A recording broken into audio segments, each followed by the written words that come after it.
Hi everyone, welcome to In Vegas TV. Subscribe to this channel for more videos. The 2020 Democracy Day, the President of the Armed Forces Federal Republic of Nigeria, Muhammadu Buhari, now addresses the nation. Fellow Nigerians, the 2020 celebration of Democracy Day marks 21 years of uninterrupted civil administration in our dear country. This day provides us an opportunity to reflect on our journey as a nation, our achievements and struggles. It is a day to honor our founding fathers who toiled to establish our republic and every Nigerian who has worked tirelessly to sustain it. We are celebrating this year's Democracy Day despite the COVID-19 pandemic, which afflicts our nation and the whole world. It is indeed a very difficult time for everyone, especially those who have lost loved ones to the virus and those whose sources of livelihood have been severely constrained by the stringent measures we introduce at every level of government to contain the virus and save lives. The dedication of our health and other essential services staff towards containing this virus is a testament of our courage and resilience as a people and as a great nation.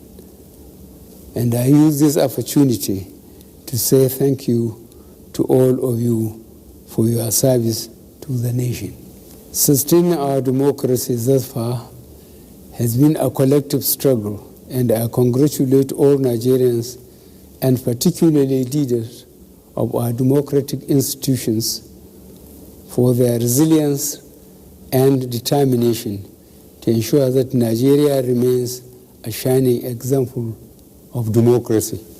In my 2019 Democracy Day address, I promised to frontally address the nation's daunting challenges, especially insecurity, economy, and corruption. I therefore find it necessary to give an account of my stewardship on this day. We have recorded notable achievements in the course of implementing our 9 priority objectives and are establishing a solid foundation for future success. On the economic front, our objectives have remained to stabilize the macroeconomy, achieve agricultural and food security, ensure energy sufficiency in power and petroleum products, develop infrastructure, fight corruption, and improve governance. We have witnessed 11 quarters of consecutive GDP growth since exiting recession. The GDP grew from 1.91% in 2018 to 2.27% in 2019, but declined to 1.87% in the first quarter of 2020 as a result of the decline in global economic activities due to COVID-19 pandemic. Every single economy in the world has suffered a decline. Ours has been relatively moderate. In order to stabilize the economy, the Monetary Authority took steps to build the external reserves, which resulted in improved liquidity in the foreign exchange market. The external reserves grew from $33.42 billion United States dollars on April 29, 2020 to about $36 billion United States dollars in May 2020, which is enough to finance 7 months of import commitments. Agriculture remains the key to our economic diversification strategy. The Presidential Fertilizer Initiative Program continues to deliver significant quantities of affordable and high-quality fertilizers to our farmers. This initiative has also revived 31 blending plants and created a significant number of direct and indirect jobs across the value chain. Government is also revamping the cotton, textile, and garment sector via a CBN Textile Revival Intervention Fund that would considerably reduce foreign exchange spent on cotton and other textile imports. Through the Food Security Initiative, we are promoting grow what you eat and eat what you grow. I am also delighted that more and more Nigerians are taking advantage of the opportunities in the agriculture and agri-business sector. I assure you that government will continue to support agriculture through the CBN Anchor Borrowers Program and similar schemes. To protect our farming investments, we have deployed 5,000 agro-rangers and employed 30,289 in our paramilitary agencies. We are also integrating rural communities to the formal economy by extending access to credit and inputs to rural farmers and building feeder roads. Our efforts on growing non-oil exports have started to yield some results. For instance, in the first year, our revenue from cocoa and sesame seed increased by $79.4 million United States dollars and $153 million United States dollars. Africa presents a huge opportunity for our export-based diversification, and we are developing our strategy to grow intra-Africa trade through the Africa Continental Free Trade Area Agreement. Nigeria has risen by 25 places on the World Bank's Ease of Doing Business, ranking from 146 to 131st, and is now rated as one of the top 10 performing countries. This development is due to the visa on arrival policy, consistent promotion of initiatives that expand facilities available to micro, small, and medium-scale enterprises, robust electronic registration and payment system, seamless processing of business registration, and reduction of cost of registering business by 50%. We are confident that ongoing efforts will result in further improvement of this rating. We remain committed to expanding our mining sector. To this end, I have directed the resuscitation of the Ajakuta steel plant based on government-to-government financing and a public-private sector financing. With foreign and domestic investments and the participation of small-scale miners, we are harnessing the supply value chain in gold production. We will also be launching a fully digitized mineral rights management platform for quick processing of mineral rights application, digitalization of records, and flagging revenue leakages. The power sector remains very critical to meeting our industrial development aspirations, and we are tackling the challenges that still exist in the delivery of power through different strategies. We are executing some critical projects through the transmission, rehabilitation, and expansion program, including the Aloaji to Onisha, Delta Power Station to Benin, and Kaduna to Kano. B, 330 kV DC 62-kilometer line between Birnin Kebbi and Kamba.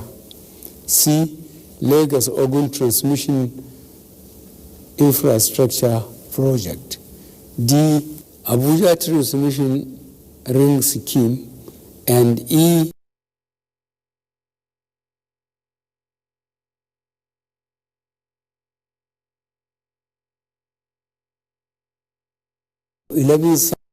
megawatts by 2023 to serve our electricity needs.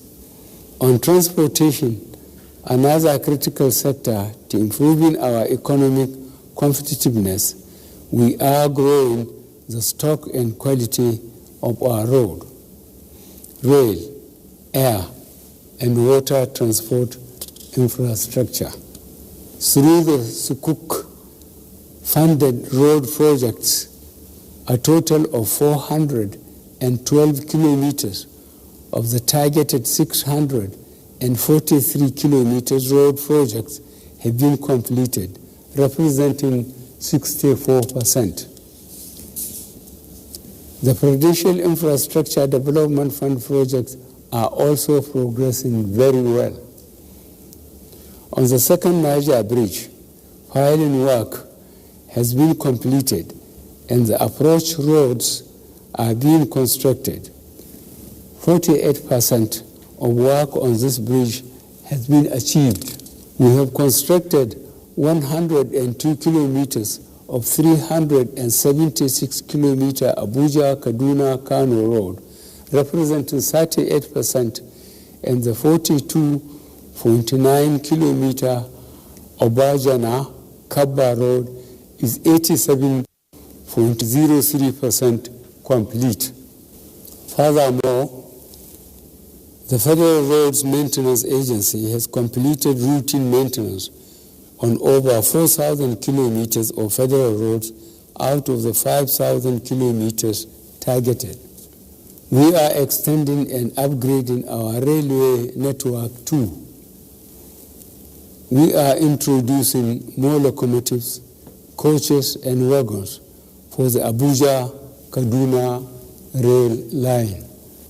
The Central Ajakuta-Itape-Warri line has been completed and is being extended from Itape to Abuja on one end and from Warri town to Warri port on the other.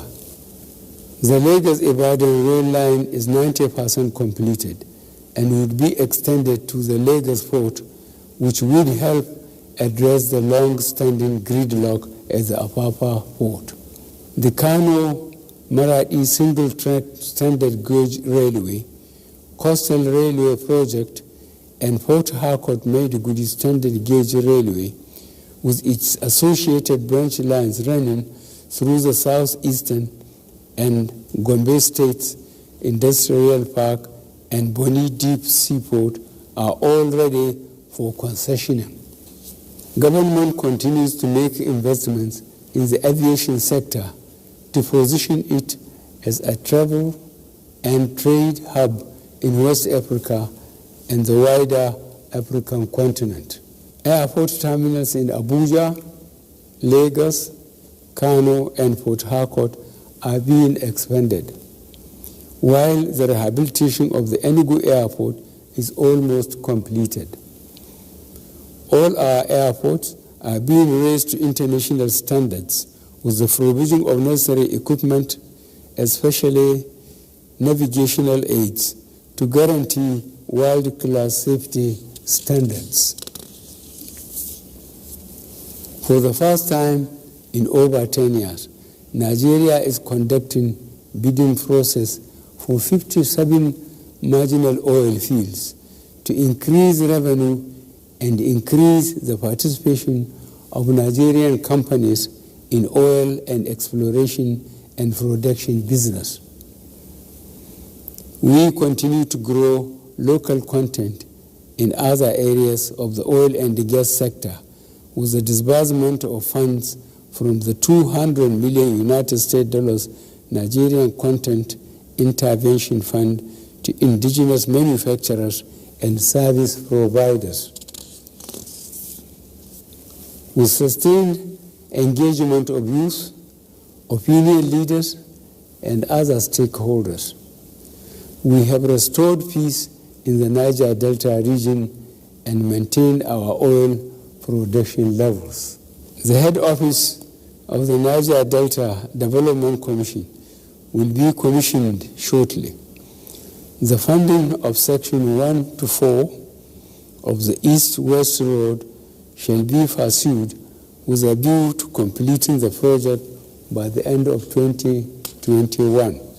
Furthermore, I am determined to ensure that development meant for the people of the Niger Delta get to them, so I have authorized a forensic audit of the Niger Delta Development Commission. Digital economy continues to play an important role in our development agenda as we move into the age of artificial intelligence. Since the creation of the Ministry of Communication and Digital Economy, the National Digital Economy Policy and Strategy has been launched.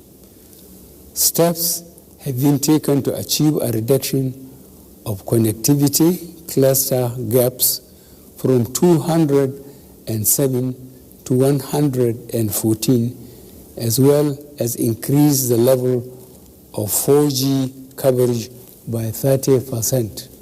Nigeria remains committed to expanding access to quality education to enhance the productivity of its citizens, and will continue to pursue the enforcement of free and compulsory basic education for the first 9 years of schooling. In pursuit of this, we have launched the Better Education Service Delivery for all in 17 states, established additional 6 federal science and technical colleges, and currently executing a proactive teacher training plan with all states of the Federation. In our revision of the operations of specialized education funds and to implement reforms that would optimize their benefits to the sector, we have adopted a public-private sector partnership for provision of infrastructure and also collaborate with the private sector to create jobs. Our pursuit of affordable housing for the low and middle income earners has received a boost with the delivery of 1,200 housing units, provision of 520 service plots with infrastructure through a public-private sector partnership, and the issuance of 868 mortgages totaling 7.7 billion naira. Similarly, home renovation loans totaling 16.2 billion naira have been granted to 19,210 people.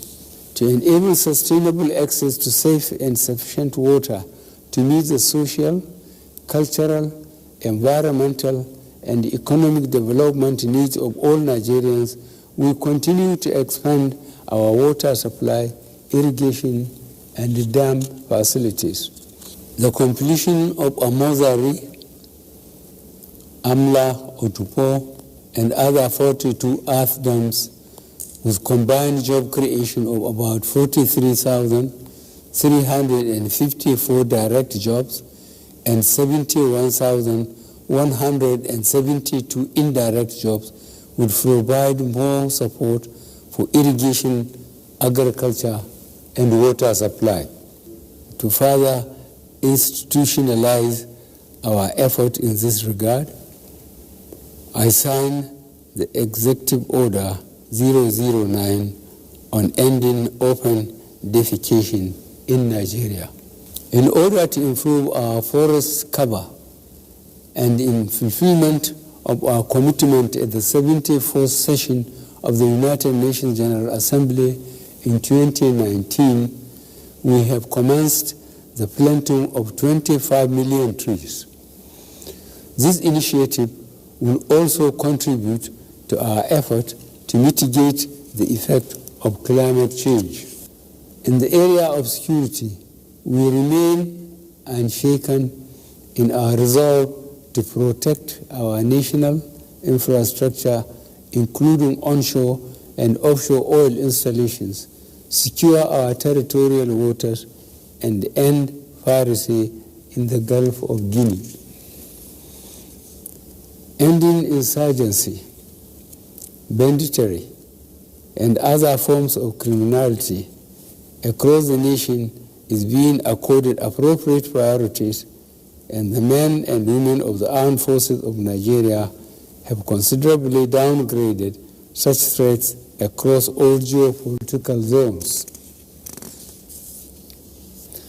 All the local governments that were taken over by Boko Haram insurgents in Borno, Yobe, and Adamawa have long been recovered and are now occupied by indigents of these areas who were hitherto forced to seek a living in areas far from their ancestral homes.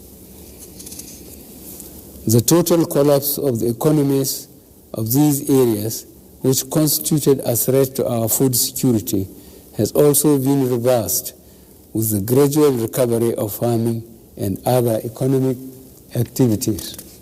I regret recent sporadic incidents with tragic loss of lives in Katsina and Borno states as a result of criminals taking advantage of COVID-19 restrictions.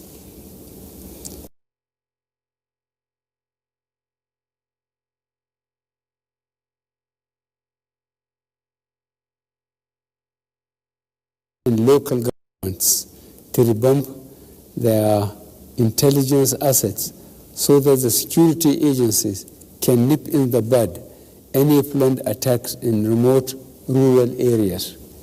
I send my heartfelt condolences to all the relatives and the communities affected. As part of the strengthening of our internal security architecture,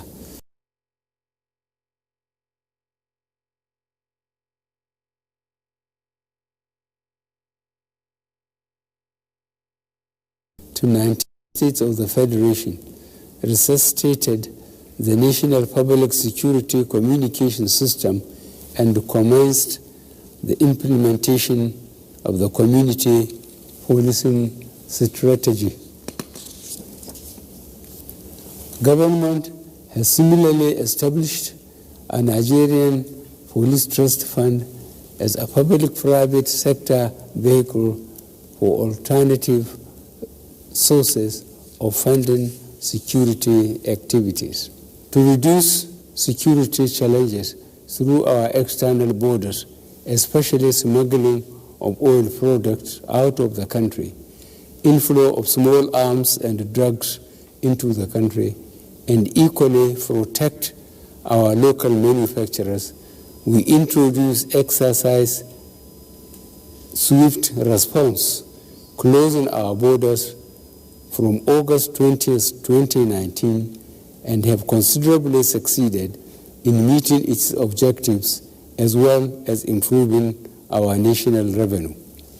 Our government has continued to work to reduce social economic inequality through targeted social investment programs, education, technology, and improved information.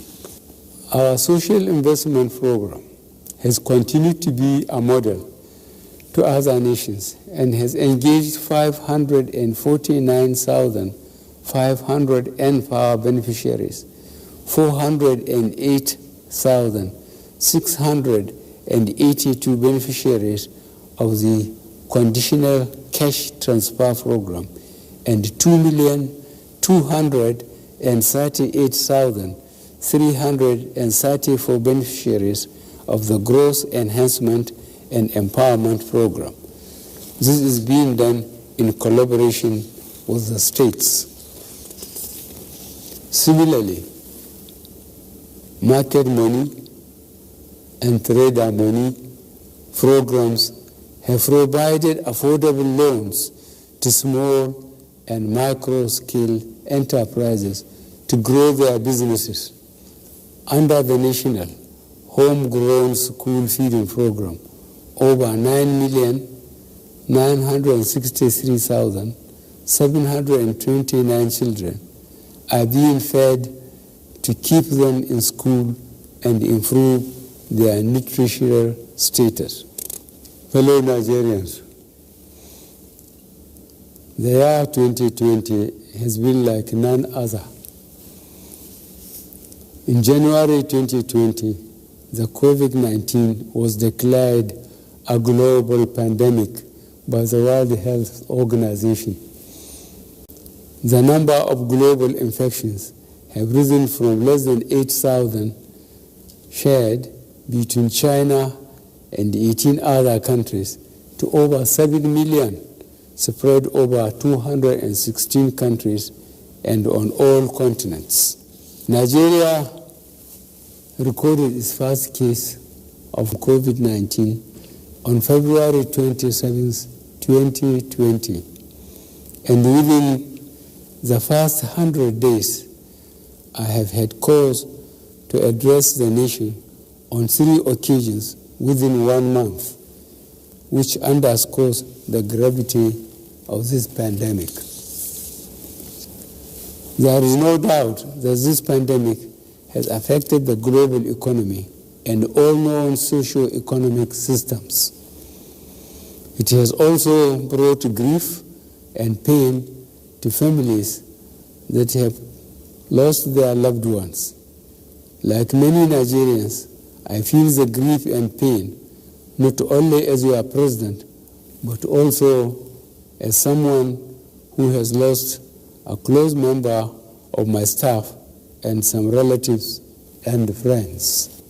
In order to have a robust national response, I approved a presidential task force on COVID-19 to provide guidance and leadership in tackling the pandemic nationwide.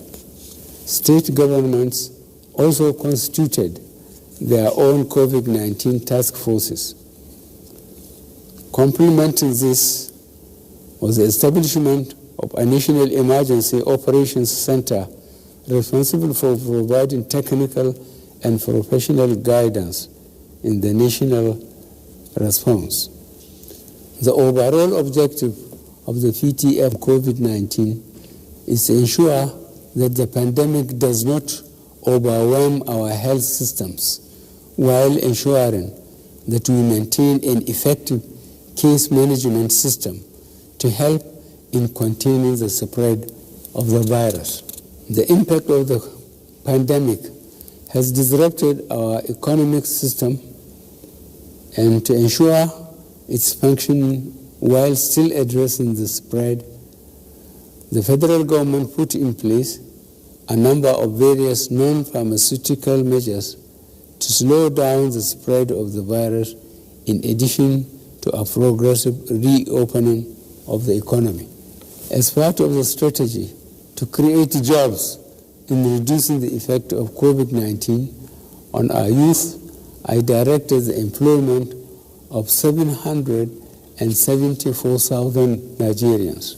These youth will be engaged in special public works program aimed at cushioning the effects of economic downturn.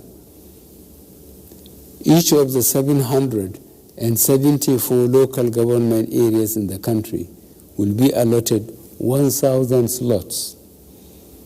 I am pleased to report that this program has commenced. I receive regular briefing from the PTF on COVID-19.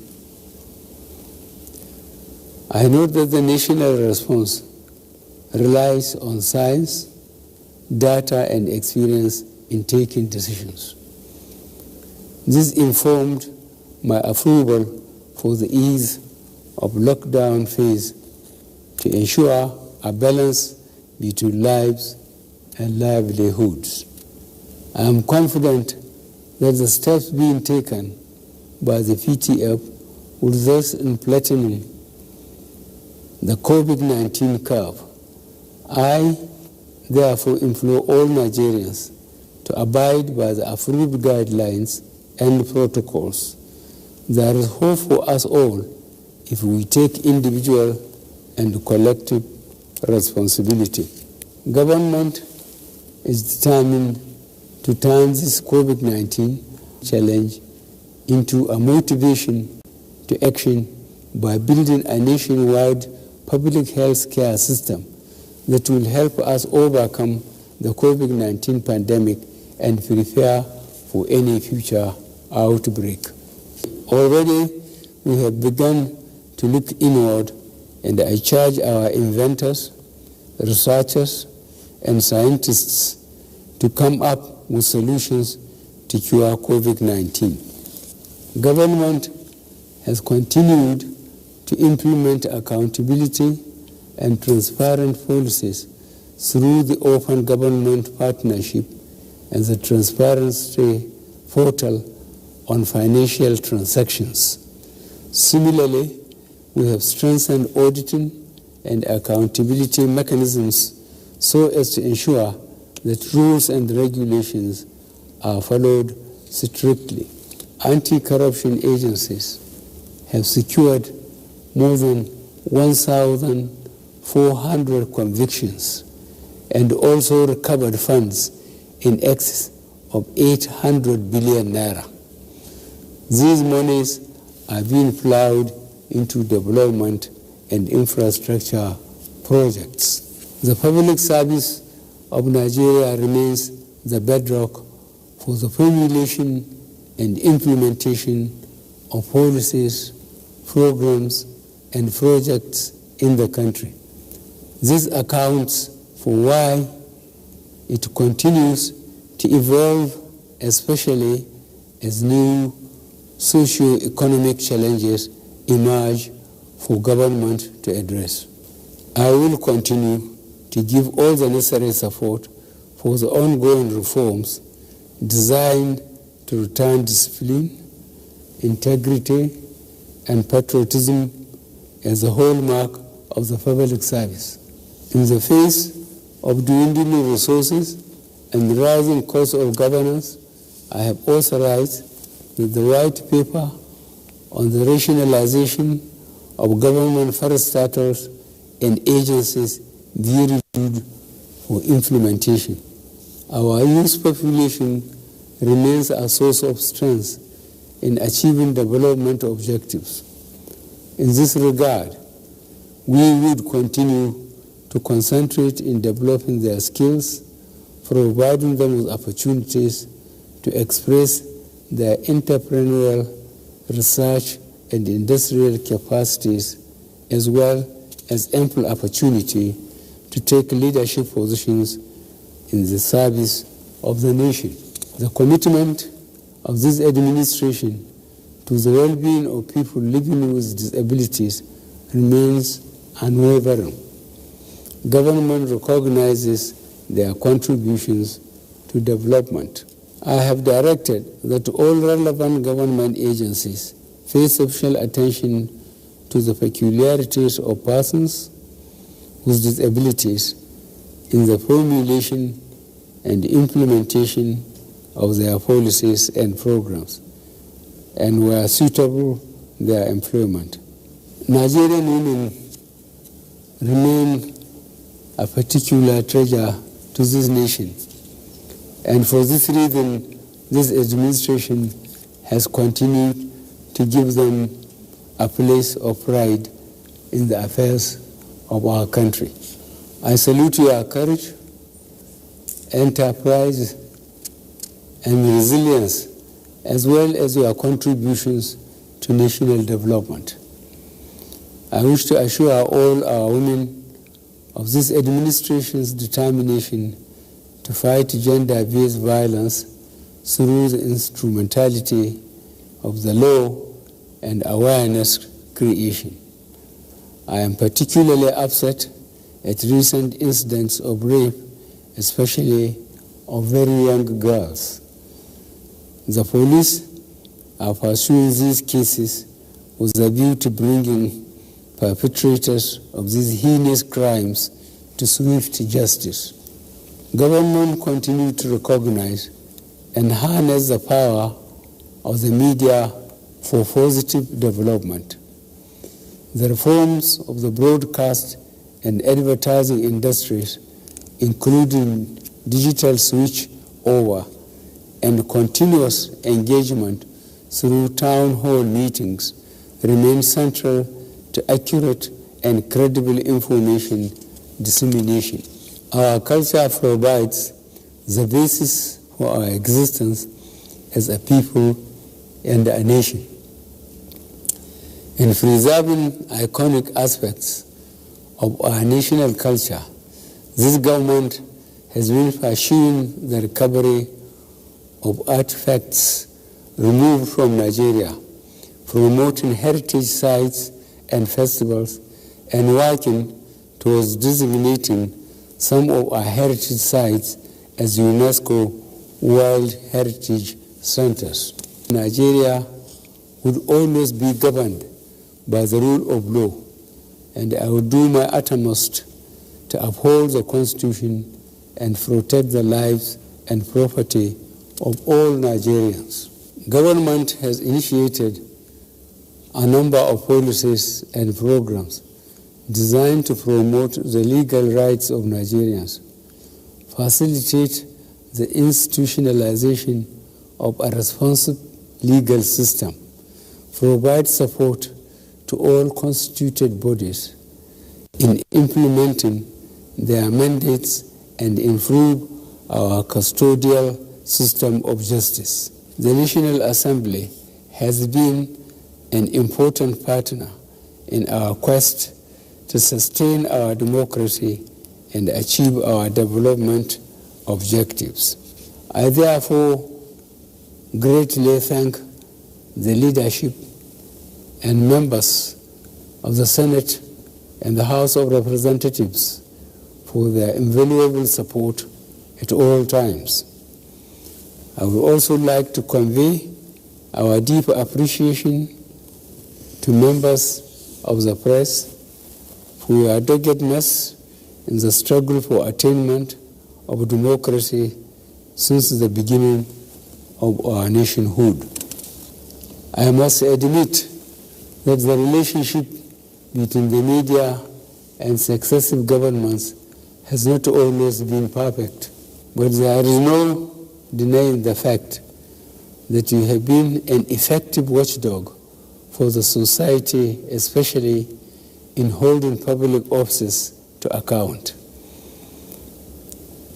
It is sad that in the cause of securing our democracy, some of your colleagues have had to pay a heavy price. We will continue to guarantee freedom of the press as we place high premium on responsible journalism that is devoid of hate speech, fake news, and other unethical professional conduct. Fellow Nigerians, as we celebrate this year's Democracy Day, let us remember that notwithstanding our aspirations, humanity and indeed democracy is under the threat of COVID-19. Nigeria has survived many crises before and came out stronger.